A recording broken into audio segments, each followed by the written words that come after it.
questions and call on journalists. So I'd ask that you raise your hand if you have a question. Wait to be recognized, and I'll call upon you. With that, over to you, Mr. Secretary. Thanks, Pat. Good morning.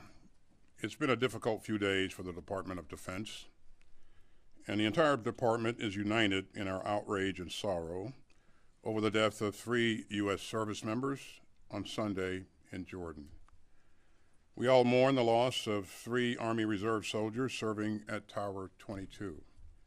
Sergeant William J. Rivers, age 46, Sergeant Kennedy L. Sanders, age 24, and Sergeant Brianna A. Moffitt, age 23. Our thoughts and prayers are with their families and their loved ones, and we know that this grief will never leave them. And we hope that they know that the department's love and support will never leave them either. We're also praying for the other American troops who were wounded. Now, our teammates were killed when a one-way attack drone struck their living quarters, and we continue to gather the facts about this deadly attack. Our fallen soldiers had a vital mission to support Operation Inherent Resolve and to work with our partners to ensure the lasting defeat of ISIS. They risked their lives and lost their lives to keep their fellow Americans safe from global terrorism.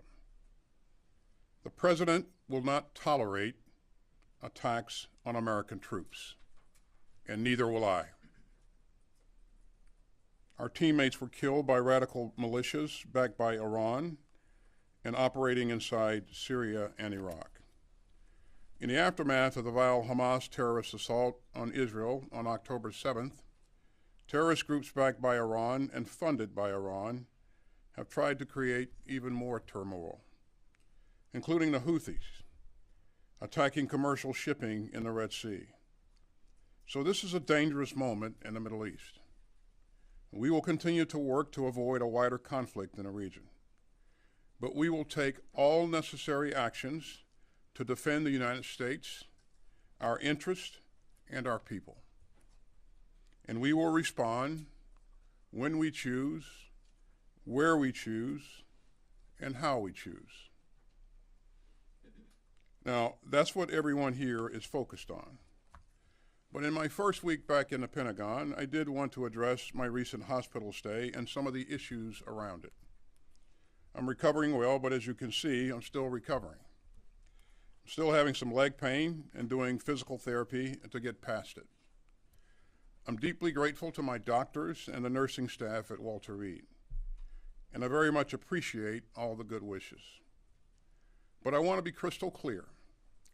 We did not handle this right, and I did not handle this right. I should have told the President about my cancer diagnosis. I should have also told my team and the American public. And I take full responsibility. I apologize to my teammates and to the American people. Now, I want to make it very clear that there were no gaps in authorities and no risk to the department's command and control. At every moment, either I or the Deputy Secretary was in full charge. And we've already put in place some new procedures to make sure that any lapses in notification don't happen.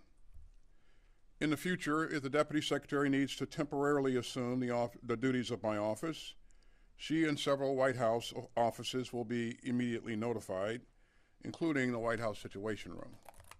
And so will key officials across the department. And the reason for that assumption of duties will be included in writing. Now, I want you all to know why this happened. I was being treated for prostate cancer. The news shook me, and I know that it shakes so many others, especially in the Black community. It was a gut punch. And frankly, my first instinct was to keep it private.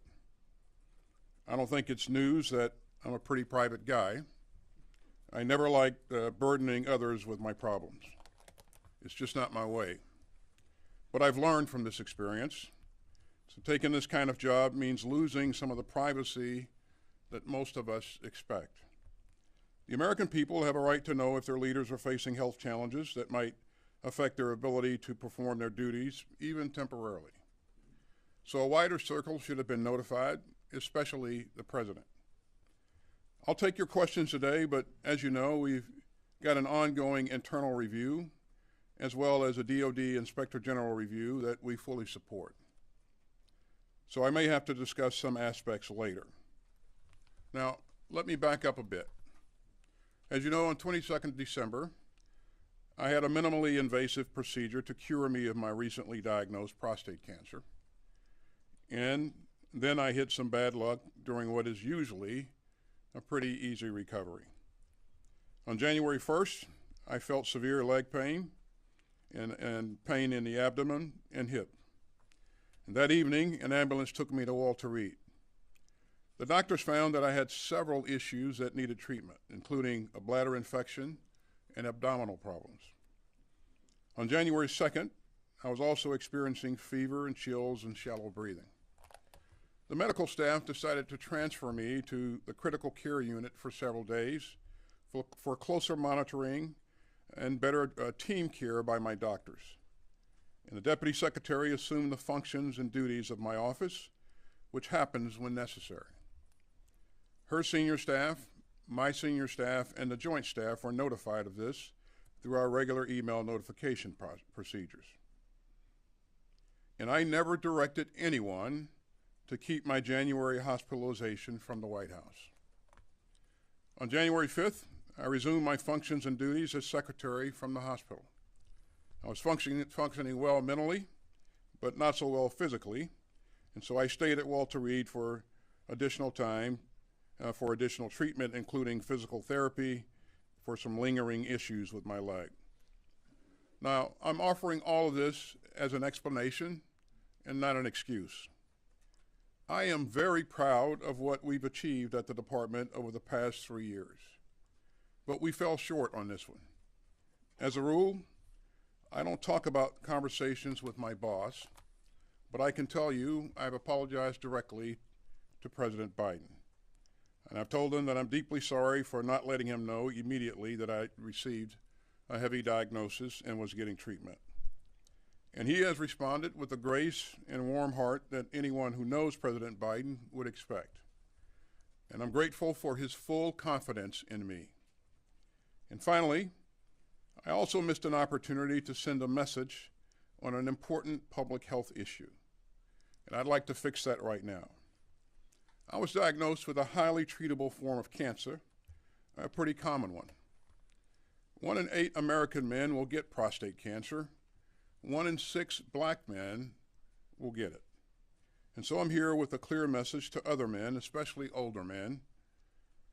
Get screened, get your regular checkups. Prostate cancer has a glass jaw. If your doctor can spot it, they can treat it and beat it. And the side effects that I experienced are highly, highly unusual. So you can count on me to set a better example on this issue today and for the rest of my life. And again, I want to thank everyone for their well wishes and their great support. And with that, I'll take your questions. Thank you, Mr. Secretary. First question will go to Associated Press. Lita. Thank you. Thank you, Mr. Secretary. You said that you never directed anyone to keep this from the White House. Did you direct your staff or others to keep it from the public and from other senior staff members? And if you did not, has anyone been disciplined for doing something that you did not tell them to do? And then just quickly on Iraq and Syria, what is your response to the KH statement today that they are postponing or not doing any more attacks? Thank you. Good morning, Lita. To answer your question on whether or not I directed my staff to conceal my hospitalization from anyone else, the answer is no. In terms of my response to KH's statement, we always listen to what people are saying, but we watch what they do. And again, actions are everything. So we'll see what happens in the future. Okay, next question will go to Fox. Jennifer. Sir, during that time that you were in the intensive care unit, there was an airstrike carried out, a drone strike against an Iraqi leader of a militia. how is it that, do you regret that the authorities were not clear at that point, and what can you explain about what was going through your mind at that time? And then separately, there's been a lot of telegraphing about targeting and responding to the drone strike, so much so that the Iranian proxy leaders have left the country. Some are back in Tehran. Has there been too much telegraphing, or is the point not to kill any Iranian commanders?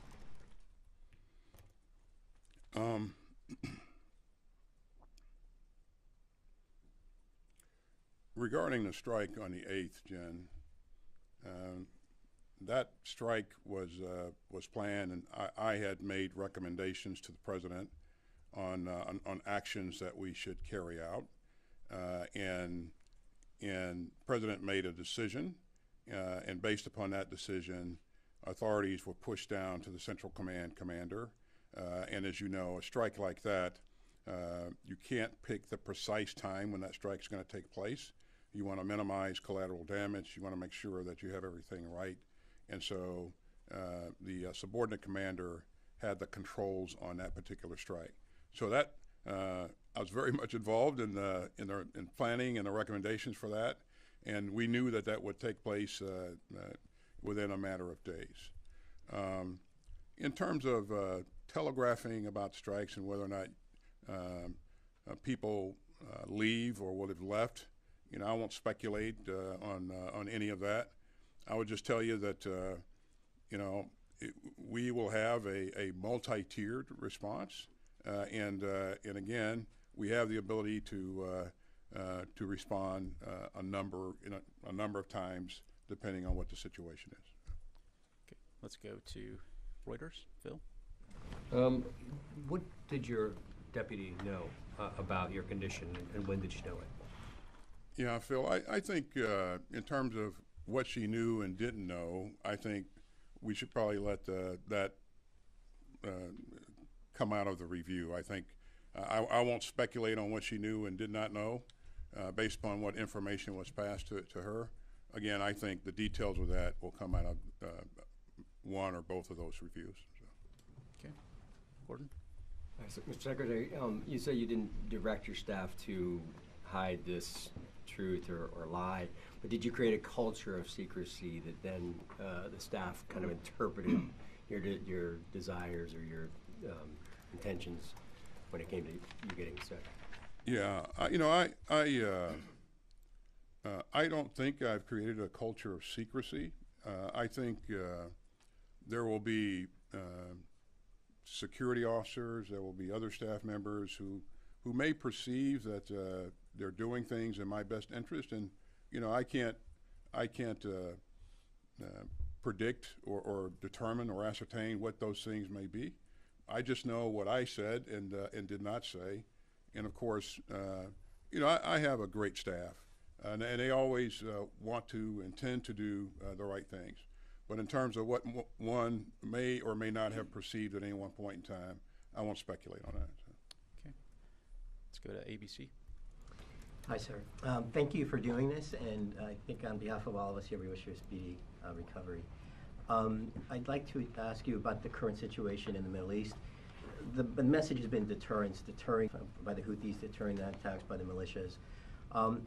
Has deterrence failed? And if you are going to retaliate at the time and place of your choosing, is that not an escalation, particularly given all the rhetoric with Iran? And a question on your recovery, sir. At any point, did you feel that your situation had caused you to consider possibly resigning, given all of the political attention that had developed as a result of it? In terms of resignation, the answer is no. In terms of escalation in the Middle East, you know, our goal was to make sure that we contain this crisis in Gaza, and that we prevented things from spreading to a wider conflict. Now, there's a lot of activity in the region, but there's always been a lot of activity in the region, and you know well that Iranian proxy groups have been attacking our troops even well before October 7th. And we can go back and count the numbers of attacks before October 7th, and they're not insignificant. There are things that are ongoing now. Well, things that are not ongoing.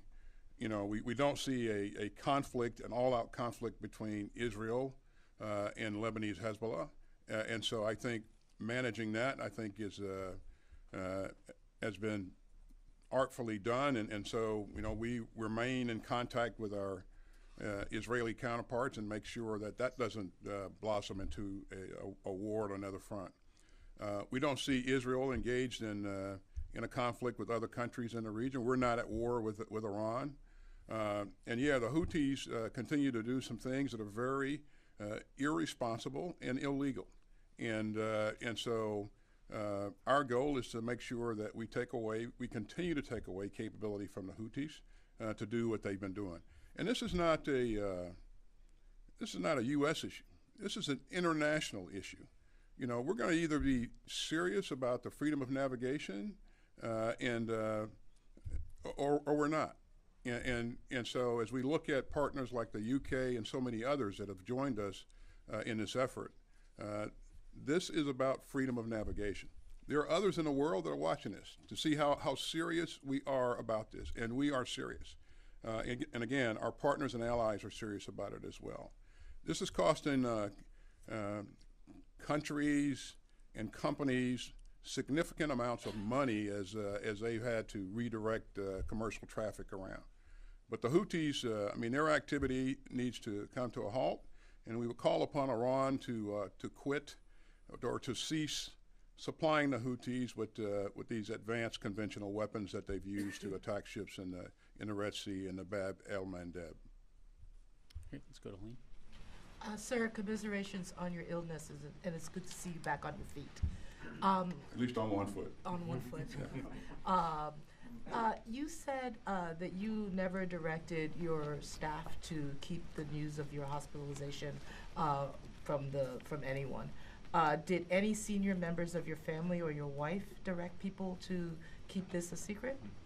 To my knowledge, no members. Well, I don't know. I don't know what anyone on my staff may have said, but I think these things will come out in the review. And so, rather than speculate, I think we should let the facts come out as the review is done. So.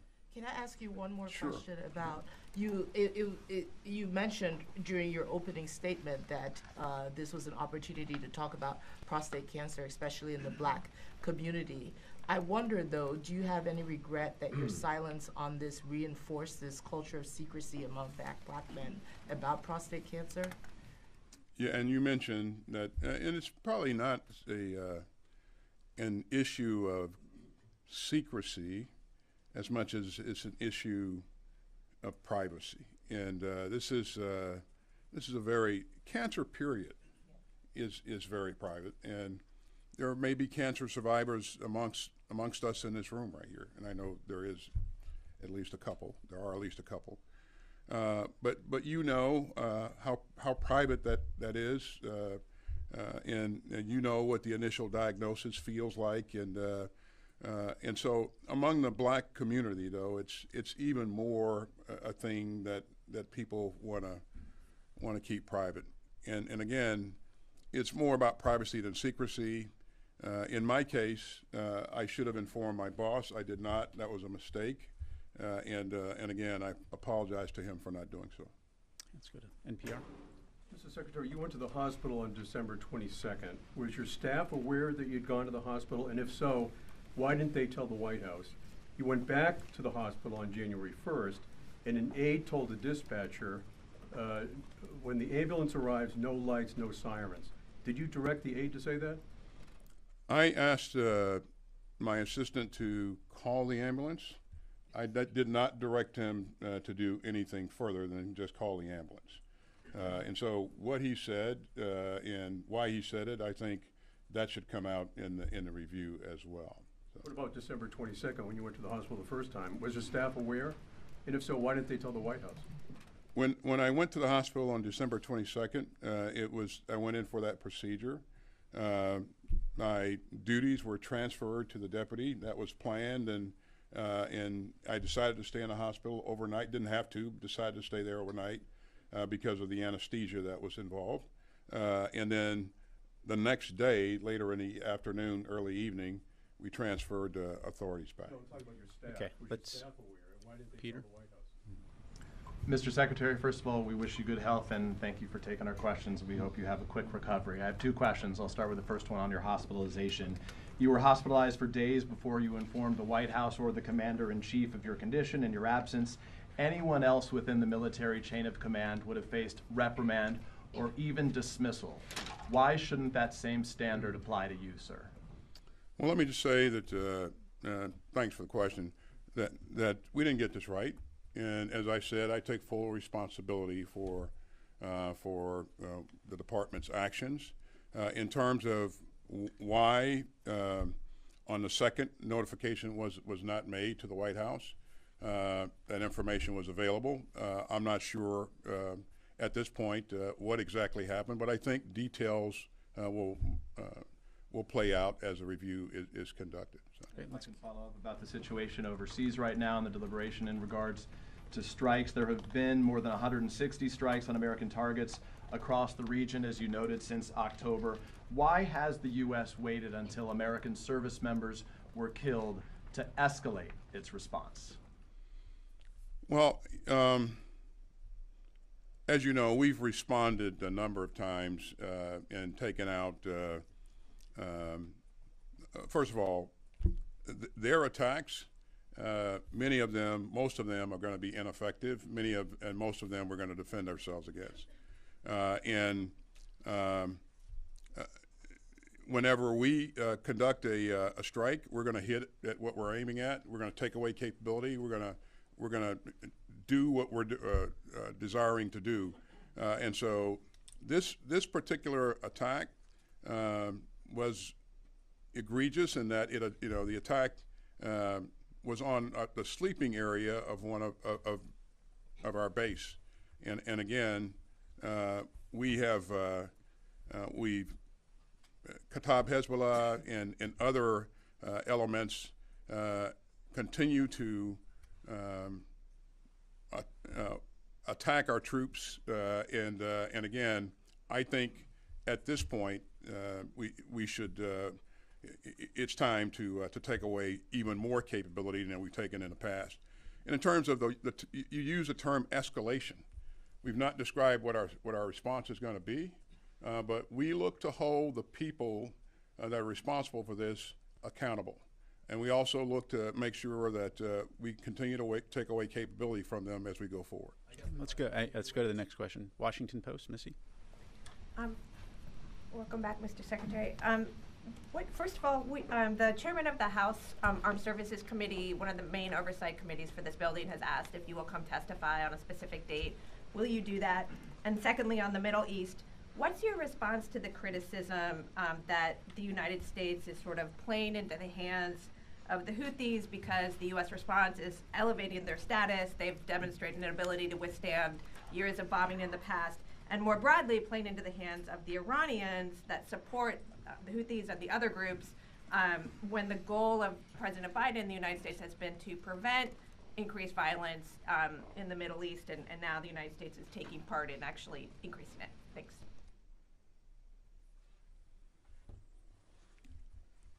Missy, what was the first part of your question? What will you testify, as Chairman Rogers has asked? Yeah, so Congress had some very relevant questions that they've asked us, and we will continue to answer those questions. We'll continue to work with Chairman Rogers' office to address any additional questions or issues that he might have. And again, we'll stay in touch with Chairman Rogers' office as things play out. So. I'm sorry, on the Middle East? Yeah. Are you playing into the hands of the Houthis in Iran more generally? Well, Missy, if you take a look at what the Houthis are doing, I mean, they're attacking commercial shipping. Initially they said that they're attacking commercial shipping because these ships were supporting Israel. they've attacked the ships that have the interest of some 50 countries that are not supporting Israel, and so this is an international crime, and this is something that we have to do about it. And in terms of elevating the status of the Houthis, I think we have to do something about that. This is not elevating their status. This is about preventing them from having the ability to do what they've done in terms of attacking ships and trying to sink ships that have nothing to do with the Israeli conflict. Let's go to CBS, David. Mr. Secretary, we all saw a golf cart out in the hallway. Is that how you're getting around now? And how confident are you that your recovery is going to be complete enough to allow you to continue in what everybody recognizes as a very demanding job? Yeah, well, nobody recognizes that more than me, but that's the first time I used that golf cart, by the way, and but I think it's pretty neat. My leg will continue to improve. The doctors are confident that it will. My PT specialist, who I think is a sadist, is he continues to work me hard, and he has confidence as well. It'll just take time because of the nature of the injury. How much time? No, they can't put a number on in terms of days or weeks, but it'll be incremental improvement. I won't be ready for the Olympics, but I'll improve. So Let's go to AFP. Thank you, Mr. Secretary. Does the U.S. need to escalate its military actions or do something new or unprecedented in order to deter Iranian ex-proxies? And if so, how can that be done without sparking a broader conflict? I think everyone recognizes the challenge associated with making sure that we hold the right people accountable, that we do everything necessary to protect our troops, and that we manage things so that they don't escalate. I don't think there's any set formula for doing this. I do think, though, that in everything that we do, as we work our way through our decision-making process with the National Security Council, we're managing all of that, looking at all of that, and we're using every instrument of national power to address various issues. So I think, there are ways to manage this so it doesn't spiral out of control, and that's been our focus throughout. So. Let's go to Al Jazeera. Fadi. Thank you, John. Speedy recovery, Mr. Secretary. I have two things. Back in December, in your speech at the Reagan Library, you told Israeli leaders they have to protect civilian lives in Gaza. Since that speech, 12,000 more Palestinians have been killed. We're now at 27,000 killed. Why are you still supporting this war when this government, that is the most extreme in the history of Israel, led by someone who refuses to recognize any political right for the Palestinians, and with elements that are calling for ethnic cleansing and displacement of Palestinians?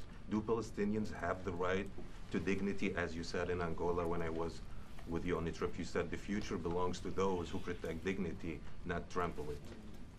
Yeah. I said that in the speech at the Reagan Forum.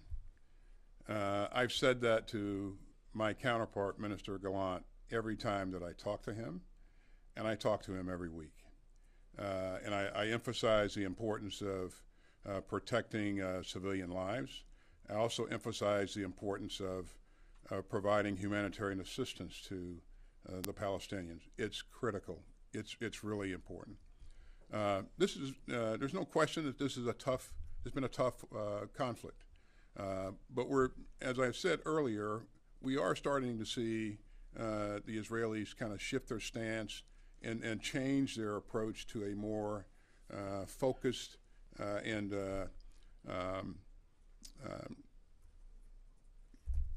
controlled, well, control is probably not the right word, but a more focused effort focused on a discrete set of objectives. And so I think, we talked to them about that weeks ago, and they said they were going to do that, and they are doing that. But I will continue to emphasize, and I know Secretary Blinken and President Biden we'll continue to emphasize the importance of addressing the issue of the Palestinian people. It's critical, and we're doing more, but we're not doing enough. So. Time for a few more. Let's go to CNN. Secretary, allow me to join my colleagues in wishing you a speedy recovery. The 30-day review is due in a matter of days now, I think less than a week if I'm not mistaken. Do you commit to making that review public? And second question, has your Chief of Staff, Kelly Magsamen, offered her resignation, or have there been discussions about her resignation in the wake of the failure to notify? I commit to being as transparent as possible and sharing as much as possible. Oren, you'll understand that because this is a command and control of policies of our government here, there'll be elements of this that are classified. But we're committed to sharing as much as possible, as soon as possible. And your Chief of Staff, has she offered her resignation? She has not. So.